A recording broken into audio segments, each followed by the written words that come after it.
Welcome, everyone, to the Black and White History Podcast. We are your hosts, Christian. Live from the Lucky Strike studio That's right, new studio in case anyone's in following us. Palo Alto, California. Is that where we are? Yeah. Well, we're going to be talking a bit about kind of California stuff. So I really didn't even mean, I'm Jordan. I really didn't even mean to say that. It was just the first place I thought of. Yes, an interesting, surprisingly based president that has a silly name and mostly kind of passed over. But then again, most presidents are kind of passed over after Andrew Jackson and before Abraham Lincoln. So he's in good company. We're in a really weird time where we're kind of like seeing the downfall of America. But are you talking about now or 1846? Yeah. Definitely in the 1846 range. Okay. And but you have like one bright spot. And it's K Polk. It's James Polk, and then it just kind of goes right back down for the next like, three presidents in a row. Yeah. One dies, the other dies, the other one sucks. They all suck. Yeah. James Polk sucked the least out of all of them. I will say I'm a pretty big James K Polk fan. You and four other people in the universe. He's probably one of the most. I would say him and Calvin Coolidge, who we haven't got to yet, are probably the two most underrated presidents. He's president like in the 20s. No, I know who Calvin Coolidge is. And partially because even though we're still at this point, we're still like obviously kicking the can down the road with slavery. At this point, slavery is like that pesky slavery thing. Yeah. And no one can really figure out how to go about it. Because we talk about ripping the Band-Aid off and no one wants to do it. No one wants to do it. No one wants to be responsible for like taking free labor. No one wants to do that. Well, and just absolutely decimating the economy of the United States. I mean, yeah, it's definitely, like we said before, it is an economic driver of the United States. Although, interestingly, like, we're like 90 years into the country.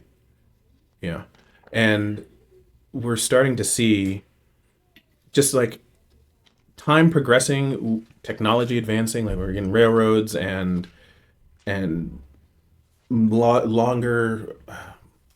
larger land mass, and so we have to move more products and goods, and we're kind of diversifying. Yeah, we're kind of like the pre-industrial. Yes. It's kind of setting the foundation. Yes, we are modernizing. Finally, John Quincy Adams is getting his wish, and we are modernizing. Mm-hmm. He's been dead for 40 years, but he finally got his wish, and yeah, it really changes the landscape of what the country is able to do and produce. Especially like, and that kind of is showcased during the Polk administration because of the Mexican-American War, which we will touch on in this one, but I'm going to nerd out on the Mexican-American War in a separate episode because there's like more to it. But anyways, we'll just talk about the president. Yeah, there's still a lot. I mean, we're at the point where we're seeing a series of just one-term presidents, or less, with Henry Harrison. Or less. But what's interesting with Polk is I think he would have won a second term, but he campaigned, and we'll get into the whole campaign and the electoral college and stuff with it, because I'll probably start talking about the electoral college a little more now, because now we're getting like more states involved, and like the map is really starting to change now. But he campaigned on, one of his promises was he was just going to be a one-term president, and he was going to bow out. Yeah. And I can't imagine something like that. Like if as president today just said, "Hey, I'm just going to be," I mean, Trump was kind of, he was elected knowing it was going to be his only term. But I mean, it's still kind of like a caveat. But sure, if someone new came in and said, "I'm running and I'm going to be one-term president, 4 years, you're never going to see me again," we would just say, be like, "All right, who else we got?" But the people would be like, "I'm intrigued." Yeah, I'm intrigued because especially now with like Bush Sr., then Bush Jr., we had Kennedy. We were gonna have Kennedy, like Bobby, like we political family dynasties. Yeah. Kind of weren't a thing until like the mid 20th century with the Kennedys and stuff like that. Yeah. And really into the 21st century with the I feel like Bushes, it's especially a new thing. Yeah, it's the Bushes, and then the Clintons were trying to do it, and that didn't work out. Well, yeah, I know that. I mean, just in terms of this last election in 2024 Mm-hmm. with Trump, Vance, Kamala, and Tim Walz. Mm-hmm. Those four people, it was the first time since like 1980, I think, Mm-hmm. that there wasn't a Bush, a Biden, or a Clinton involved Yeah. in those positions. Yeah. And that's like 45 Yeah. years. Like that's So we've kind of now like gone out of that era. guys, we don't want any of you anymore. You've done enough. Thank you. No, thank you. I mean, not everyone's on board with that, but you know, Yeah. it's yeah, and also like you kind of see the people's kids, and so it's like Chelsea Clinton, Yeah. Jeb Bush, please clap, and then Hunter Biden, the Obama daughters. I mean, Michelle, maybe. that That was kind of tossed Michelle in there. Obama was on the table. Yeah. Not ever really seriously talked about, but always on the table. Definitely a backbencher. They're still relative, all that stuff, whatever. But yeah, I think political dynasties and political families, it's kind of a callback to the British royal family. You know, everyone loves a king, really. We say we don't, but we treat high-ranking politicians and celebrities like royalty. So like, there's something in us that kind of wants that, and seeing like, oh, we saw them when they were growing up, and like people talk about Barron Trump now, like, oh, he's going to be president in 20 years. It's like, have you ever heard him talk? Like, what if he's an idiot? I don't know. Like, what if he doesn't want to be president? What if he shouldn't be president? Like, let's not get into that. I like that there's variety. We don't have a royal family, and so far, every time we try to do like a political royal family, it doesn't work. Like Bush Senior, Bush Junior, but I mean, if it may work, but it's like never looked back on very fondly. no, You know. no. So, anyways, James Polk. Anyway, so speaking of not family Yeah, dynasties. no dynasties. He Yeah, went that's a off weird of that and tangent. said, I'm a one-term dude. Yeah. I double pinky promise. Just let me do it one time. Yeah. Just please let me be president. Please let me win. And it's like, Well, yeah, it was kind of like a shot in the dark because he kind of like we're starting to see more. I think I mentioned with Martin Van Buren, seeing people like actually climb Yeah. the ladder and stuff. And he was like a representative. He was born in North Carolina, but then went to served in politics more in Tennessee, and then became governor of Tennessee. And then, so he's kind of like and then president afterwards. But he only served one term as governor in Tennessee because he actually tried to go for re-election, ironically, but he got beat out, and then he tried to run again after that, and he still lost. And so it's kind of like at that point when you see that, you're like, all right, you're probably done. I'm good enough to get in once, Yeah. but once they see what I do, they're not really sold. Yeah. So, and I don't like losing that often. So I promise I'm just going to try one time. Yeah. Another one of Andrew Jackson's proteges. Yes. Yeah. See, his tentacles are deep in the White House in the early 1800s, early mid Yeah. 1800s. Right. Well, I think Polk is kind of like Andrew Jackson, but with a really tight leash in terms of like personality. Yeah. Like he's a lot more reserved. He's very like ambitious. I mean, we'll get into there's a lot of expansion happening, but Another mega nerd, honestly. he's not just like shooting these scatter shots. No, he's very tactical. Yeah. He had his 4-point plan. He said, I'm going to do it in one term. Got 4 years. I got 4 points. We're going to do the Oregon border dispute with Great Britain. We're going to fix this tariff. What are the other two? I forget. Yeah, well, the Texas. Oh, we're going to annex Texas and something else. There was I guess the tariff thing was the trade. Yeah. We're going to fix trade. We're going to do the... the treasury. Yeah, the trade. Yeah. So, okay. So here, before we get into that, so he goes to run for president, kind of just like half court shot, and He granny shots it. yeah. So obviously, so he's a Democrat, so he's got the Southern Democrat kind of roots. So still like a pro-slavery guy, or I guess more so just like a more states' rights kind of guy. States' rights. 2 on slaves. Yeah. But and I say that, I guess he didn't really, we're kind of at the point also where you're getting guys that are like pro-slavery aren't really like advancing slavery. They're just trying to like I guess kick the can down the road and try to like cater to both sides. Yeah. So they're like, I'm not going to rock the boat. Like, you guys can still do your thing, and we'll just try to, because you got the Missouri Compromise with James Monroe. So each state is switching. Every time a state gets added, it ends up being a slave state or a free state. And so it's kind of like a tactical, like, okay, we know the slave state's up next, so what are you gonna? Are you gonna annex Texas? Yeah. No. And so he puts his hat in the ring, try to run, and it ends up working out really well. One, because the early front runner, Democrat primary, if you don't know, was Martin Van Buren. So he tried to, after he lost to William, to Harrison, he tried to pull off a Grover Cleveland, basically. Pre-Grover Cleveland. Pre-Trump, pre-Grover Cleveland. But they said, no, we remember you, Martin. It's a no. And Henry Clay was the Whig Party. And he was kind of the early... Henry Clay, we haven't really talked much about him. He's kind of like... Almost like a... He's like the Dick Cheney. Yeah, well, he's also just like always like everywhere. Like he's always... Yeah, right? Like he's It's me, Henry Clay. Want to be president? Yeah, he's done 3 separate presidential runs. It's interesting because like Andrew Jackson hated Henry Clay. He said one of his great regrets is not killing Henry Clay. You could have done it. I could have killed him. And Andrew Jackson's out of office, but he's still hanging around. He kind of hamstrings Van Buren into the panic and the economic crash. He's just, no, don't you do it. Don't you do it. And then he's just still around. And there's enough distance now that Polk, even though he's one of his proteges, is like, okay, look, this sucks. We're all starving. We're gonna do a national bank. We're gonna do it. I don't care if he comes to the White House and beats me with a cane. We're gonna do it. And he's like, all right, I'm too old to care anymore. But yeah, Henry Clay is always kind of lurking in the background, pulling strings, trying to be a puppet master. Always a bridesmaid, never a bride. He is like that's Dick Cheney. He's a very Dick Dick Cheney. Yeah. I'm always here. Yeah. I've got a creepy head. So yeah. If we get assassinated, it's because Dick Cheney watches this podcast and he's insulted. Yeah. Or Liz Cheney. So yeah. Henry Clay. Yes. He's the primary. He becomes a primary for the Whig Party.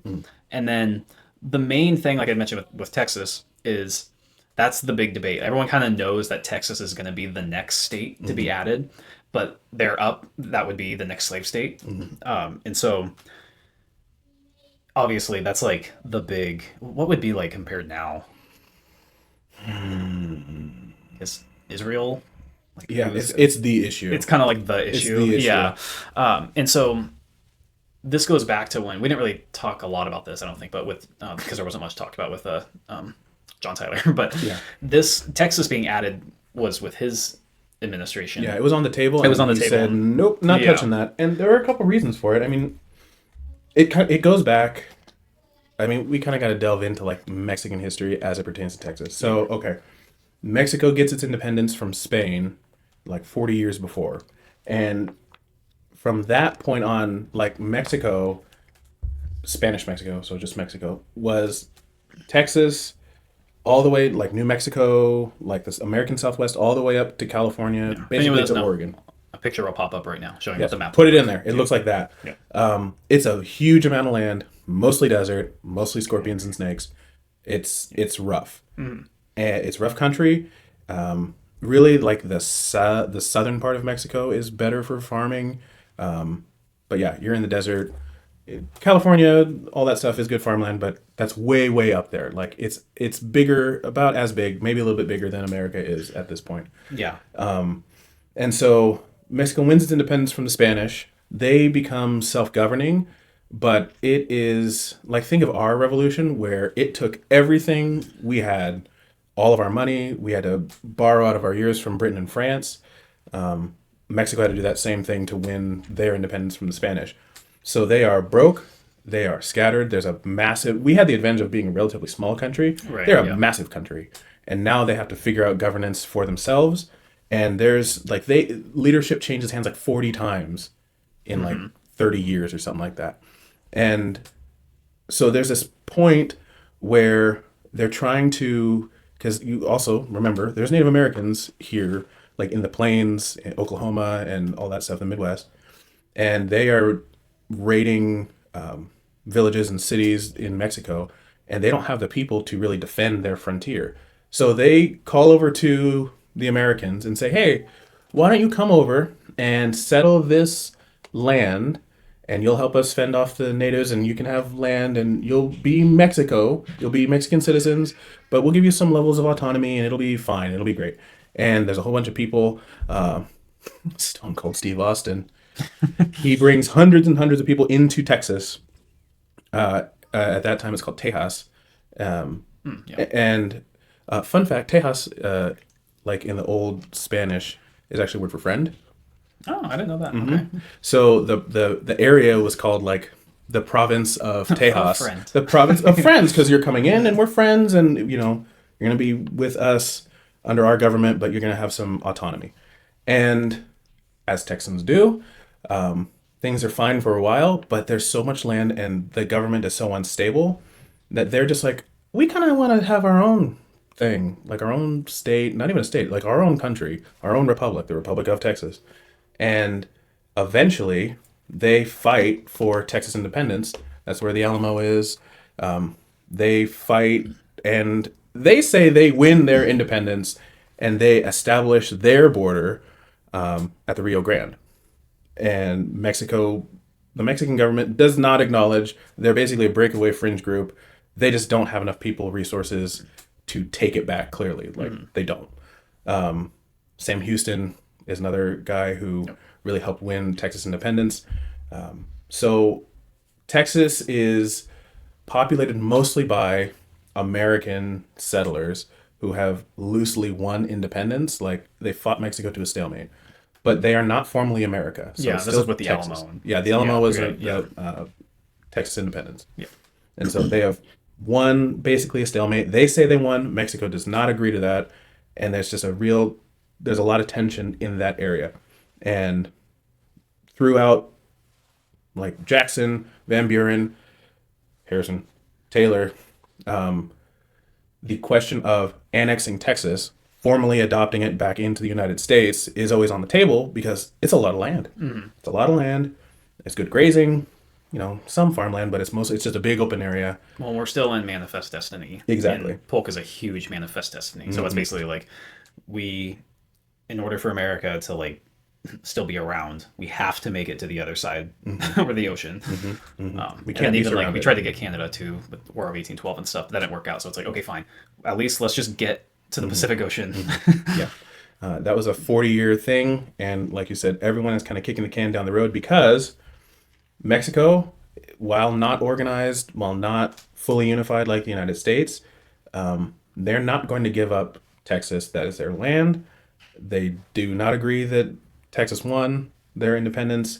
They want that land, and they're not going to give it up.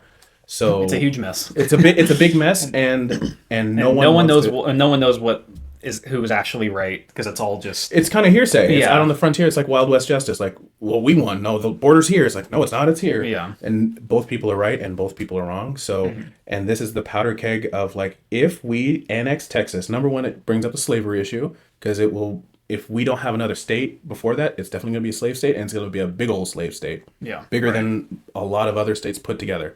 It's a two big old new slave state. senators. So it's Consolidating Yeah. Democrat power, Yeah. slave, pro-slavery power. No one wants to have their name attached to that, and it will likely spark a war with Mexico, which no one really wants until James Polk. He says, "Bet, Yeah. bring it." Well, yeah. So his thing when he was campaigning is because it's like, what are we gonna do about Texas? And it's like, well, I guess we should take it, but then the slavery thing, and it's almost kind of like writing on the wall. Like everyone kind of, at least in power, like agrees that slavery is going to be abolished. So, but it's still kind of like trying to cater to both sides and everything. Yeah. And so Polk's idea, and this is kind of what ends up not only beating out Martin Van Buren, which that was probably gonna, maybe that would have happened either That way. probably would happen anyway. But Henry Clay is that his idea is like, look, since Missouri compromised back and forth, we'll get Texas, that will be a slave state, but to counter, let's get Oregon on the books, and at the time it would be Oregon and Washington. Yeah, the Oregon Territory. Yeah. Put up another graphic. Yep. It'll look like this. And so then that'll be a free state. So then it's like nothing even happened. Yeah. We're even, Yeah, now Steven. it's even. So Sure, you have to travel through uncharted, across the Rocky Mountains to get to the free state, and the slave state is attached to the rest of the U.S. and it's way bigger, but it's equal. yeah, you got to do something. You gotta do something. So he ends up winning on that, and amongst the fact that he's not Martin Van Buren. Yes, So. that's always a good point in your column, guys. I'm not Martin Van Buren. Yeah. There's probably also just not a lot of, this is just an assumption. The Whig Party, I mean, the now Democrat Party is still new, but the Whig Party it's still a pretty Democrat, you know, It's like a Democrat controlled. adjacent. Yeah, party. yeah. So it's still kind of like the party, and the Whig Party is just kind of like a rebranded Federalist Party, and it's kind of like, that's still kind of old news. So you have like James Polk, who's also, he does well. So yeah, obviously he wins. So yeah, here's the electoral map. Let's do that real quick. So, okay, so Polk and Clay. So obviously the slave states down are obviously going to go for, Missouri, but you have also a lot of room up here in the Northeast. So that was a good enough compromise, no pun intended, for the northern states who are already like pretty abolitionist. If they're not already, they're going to be heading that way. And so the fact that he was able to convince like most of, it's like 2/3. yeah, right, like he actually did pretty well. It's not as so strictly divided as it's going to look. Yeah, it's not like a Mason-Dixon line. It's Right, yeah. So, which is interesting. I didn't notice that he governed Tennessee. Tennessee still was voted for. Like, no, we know this guy. We didn't want him to be governor. We don't want him to be president. Yeah. We've been burned before with this guy. So, yeah, and so, like I said, I think he delivered pretty well because we mentioned before, like with the advancing infrastructure and stuff like that, he was also kind of, he appealed to all the northern states with that as well. He played the politics. Yeah. He wasn't just like Andrew Jackson who said, hell or high water, we're doing it my way. He did enough to make both sides. Give by what saying, both sides wanted. I'm going to take on Britain and get the Oregon Territory. He was able to appeal to the North. He was able to appeal to the South, saying, you're going to get a big old slave state. And that was enough. Yeah. So we mentioned before the 4-point plan. So one of them, reducing tariffs. This was mainly with, this was the thing where I think it was with Europe, with Britain and everything. And that affected the northern states more so. Yeah, because they did a lot of manufacturing and importing and shipping, and versus the South who just did raw exports. Right, yeah. So obviously that's a very northern like thing. We're going to make it cheaper to do business. Yeah. And then remember how 40% of the banks are out of business? We're going to help you with that. Yeah. So then, so that goes into the second one, reestablishing an actual treasury. So with Martin, obviously, Andrew Jackson, he completely destroys the National Bank. Yes. And then Martin Van Buren has, I guess he tries to redo it. No, I mean, not really. He basically made a bet that he didn't have to reverse Jackson's policy. He would just make another. He just thought that it would work out, Yeah. that they wouldn't run on the banks and take all their gold and silver and throw us into a depression. And the idea of this is so that it's separate, so that the banks are separate. They're private. They're not like just immediately a part of the Federal Reserve and stuff. Yeah, they're more responsive to the people and their local economies, and they can support the areas that they're at, which was good in theory, but the system got taken advantage of, and they just printed paper money without precious metal backing. Yeah, right, okay. So then when Harrison came, and then also more so I guess like his cabinet and stuff, they got rid of that and said, no, we want this all to be together. Very Federalist. That's what I mean. It's such a it's just Federalists, but with the hip new cool name. We're called the Whigs. Yeah. All right. So then Polk comes in, and then he reverses that and goes back to, no, banks are separate because if they fail, the country fails because they're all linked together. And we shouldn't have, again, very states' rights, like keep everything separate, So he establishes that, which ends up kind of being the thing. Yeah. So, and then at that point, it's like, okay, fine. There's no Whigs and later Republicans and stuff. No one cares anymore. Sure. All right, fine. Are we starving? No. All right, fine. Whatever. Just leave it. Just don't touch it. Yeah. It's like setting the thermostat exactly where you want. Don't touch it. Yeah. I got the antenna exactly where I want it. Don't bump the TV. Does that date us? Are we old now? Good Lord. I mean, that's before my time. Antennas on. Oh, come on. Well, maybe you were just richer than I was. I had channel 13 only until we got DirecTV when I was like 6. Oh, jump back, small town. Yeah. I remember having channel 13 until I was like 13. Okay. Well. Anyways, 54-40 or fight. With what? What? No, that was the Oregon dispute with Britain. Oh, I thought you were talking about DirecTV still. No, I didn't have Anyway, DirecTV. know, I that's was what poor. we were talking about. Okay, yes. So he gets in, obviously, 4-point plan. He's got 4 years. He's like, all right, we got to We're speed running the presidency. put the foot on the gas pedal. And then, yeah, so Oregon. Go ahead. Yeah, I mean, basically, it was fairly straightforward. He went to Britain and said, "We're going to draw this line, basically where the Washington-Canada border is right now, and saying this is the line. Everything below that belongs to America. Everything above that is going to be Canada. And if you don't agree to that, we're going to have a friggin' war about it." And Britain's like, "Really?" He's like, "Yeah, totally. We're totally going to have a war about it."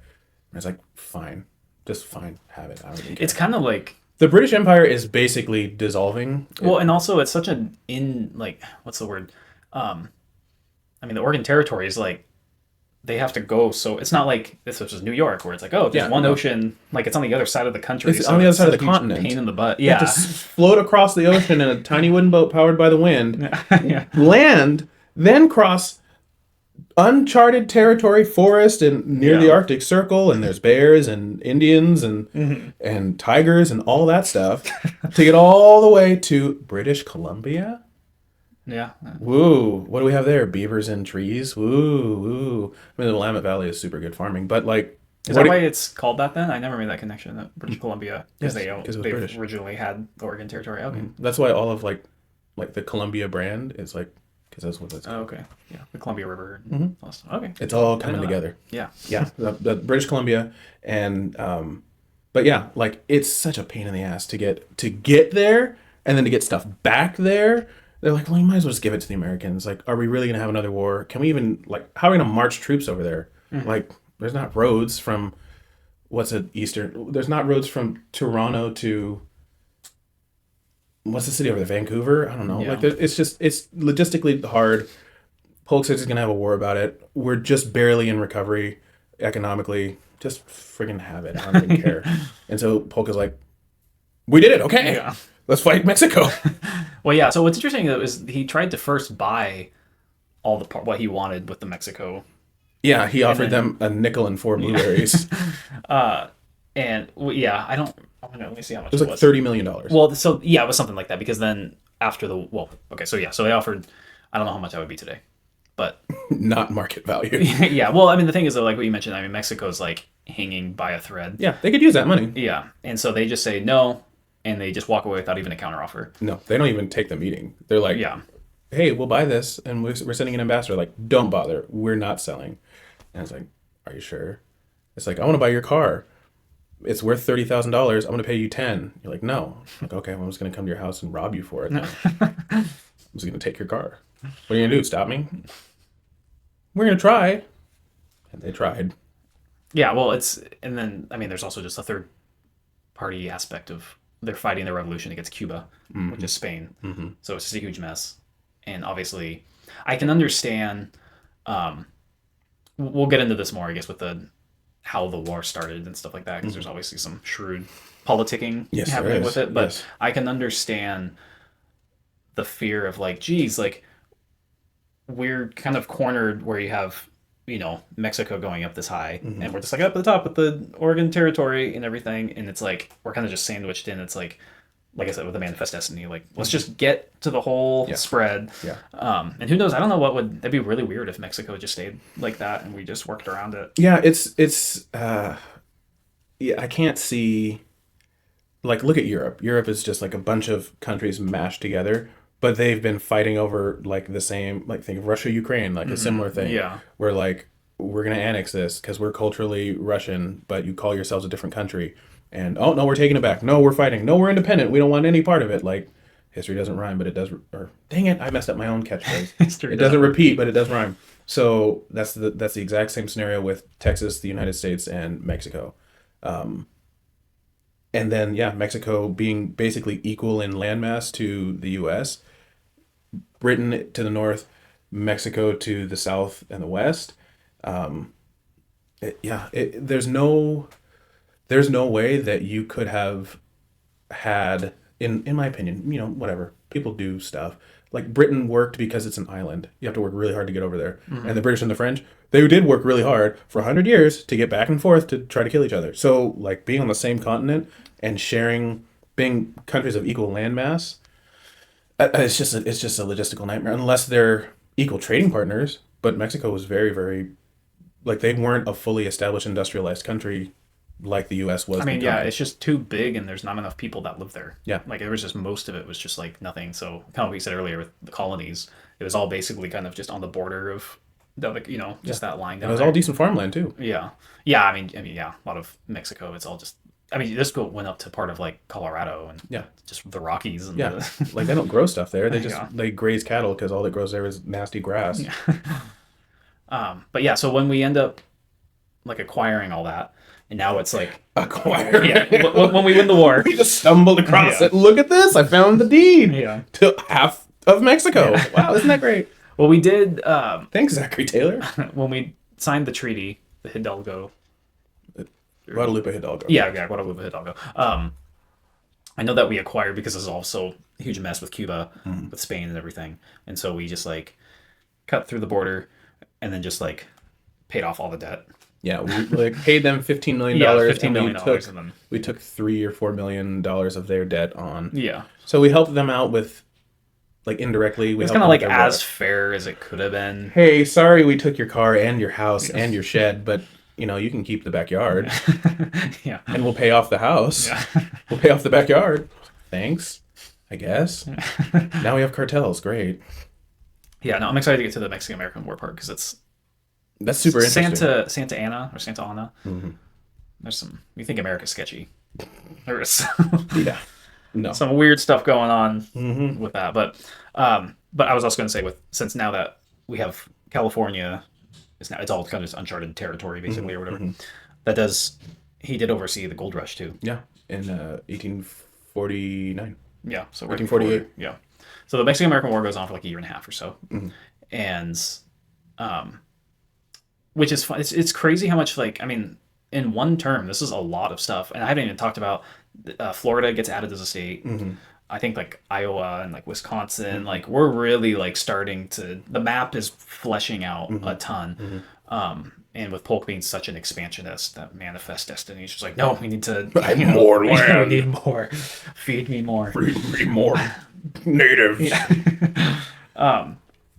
So, but yeah, I was gonna. Okay, we'll save that for the next one. I know we just really want to talk about war, I know. but We yeah, haven't no, really talked about. Well, I guess War of 1812, but that war's so weird. And it was weird, and it was sort of like that like Rocky a nothing burger. Well, it's like that Rocky. I didn't hear no bell, and Yeah. then Britain's like, "Can we just quit?" And they're like, "We won. We did it." It's like you didn't win. We had a truce. No, I won. We wrote the Star Spangled Banner. You suck.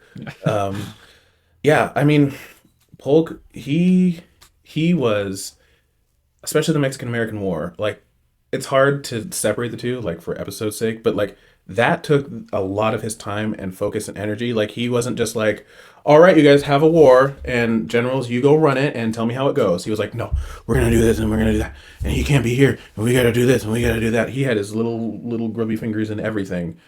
Micromanaging, moving people around. Like Zachary Taylor, he was worried about Zachary Taylor overshadowing him. Yeah. So It was like the high rank, the general. yeah, he was That was he what was people the general. wanted. He had some really major victories, but Polk was, a calculator. He was a schemer, and he moved Zachary Taylor to a different part of the Mexican-American War, like the California campaign, and let Winfield Scott kind of move in down the center towards Chapultepec and Mexico City.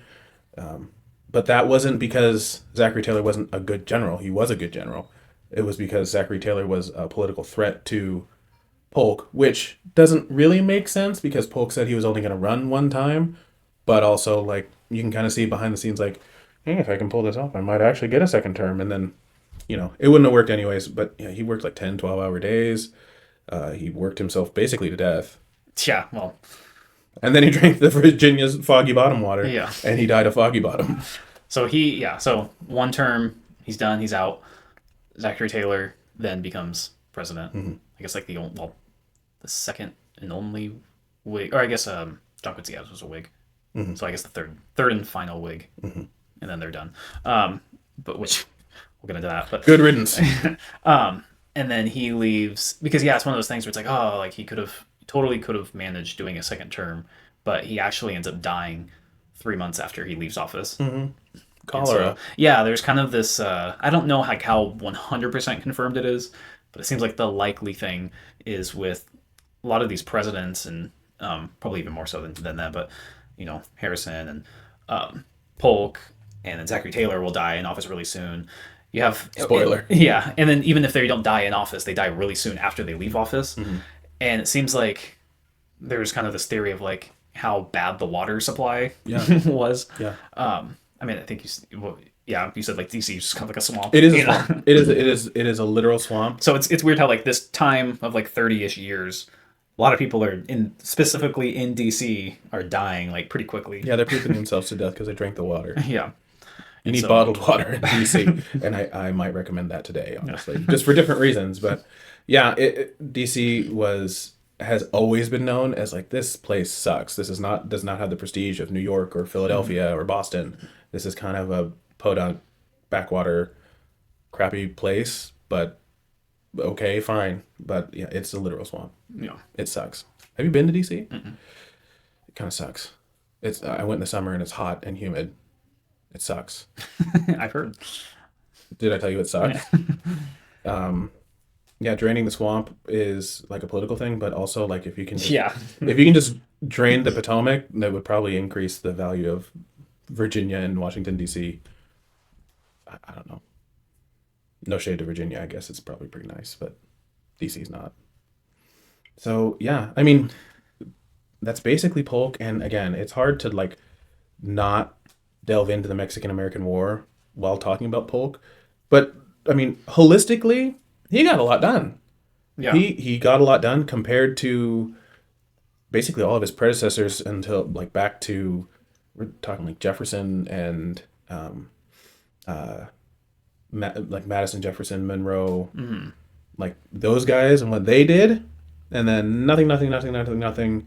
Polk finished off the continent basically, and the borders are basically under him are what they are now. Yeah. Right. I mean, yeah, like I said, it's like which Harrison doesn't really count, but still. From Harrison, there probably wouldn't have really been that much that would have changed. No. I don't know.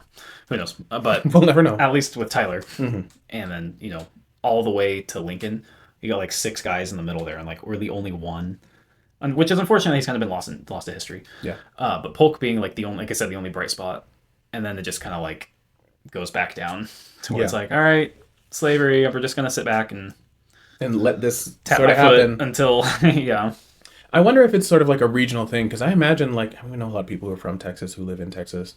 I imagine Polk is a rather like important figure because of the annexation of Texas, and probably Van Buren before him because they didn't annex Texas then. Although I don't know if Texas wanted to be annexed. I think they considered themselves, and sometimes still do. I mean, the problem is, though, like we mentioned with the border, in the debate on where the border was. So the Rio Grande or the what was that called? Or the other river. There's another river. Yeah, so basically, like it's still debate on whether they were even like right to call themselves independent, because it's like how much of their border was actually in American territory versus how much of it was, Well, like I said, it's just kind of like a mess of we're independent now. Says who? Says us. And you're like, come kill us if you disagree. And they're like, we can't yet, but we're fixing to. And it is interesting how Texas, the Neuse, or wait, the Nueces River, Nueces River. Yeah, that's great Spanish pronunciation. Nueces, yeah, natürlich, the Nueces River. Someone comment and tell us how to. Tell us how to pronounce this. For the 14 people who watch, tell us how to pronounce it. Basically, there's a 150-mile difference between where Texas said their border was and Mexico said their border was. But again, like baked into all of that, they're like, you're not Texas, you're like Mexico, and our border with the United States ends here, not back down here. And they're like, well, come kill us about it if you disagree. And I mean, remember the Alamo. They did, but Sam Houston said, "We'll see about that." And yeah, basically, it's a parallel to the American Civil War, Revolutionary War. Yeah, this. Well, I forgot to mention that this was really kind of the start of the Civil War era. I mean, a lot of these guys, and we could probably wrap it up here because a lot of this we should save for the. We're just talking about the Mexican-American War But a without lot of saying these it. guys, and I'll mention who they are, I guess more. But Grant, yeah, they Robert E. Lee. oh my gosh, you're spoiling it all. The two main guys. Anyway, a lot of guys who were soldiers in the Mexican-American War, ended up being like the generals for the Civil War on both sides. So you're seeing the same people that are just within 20 years apart, 15 years apart, basically. So, and it really does kind of kick the can. Keep saying it, but the can is pretty much kicked off the cliff almost. Yeah, You can't kick it any further. it is. Yeah. Well, this is all about the Mexican-American War, so we gotta Yes. cut it here. Next week we'll have the Mexican-American War. Yes. So yeah, make sure to still sticking around, like and subscribe, and we will see you next time. Or not. Whatever. It's your choice. Come back for the war one. Yeah.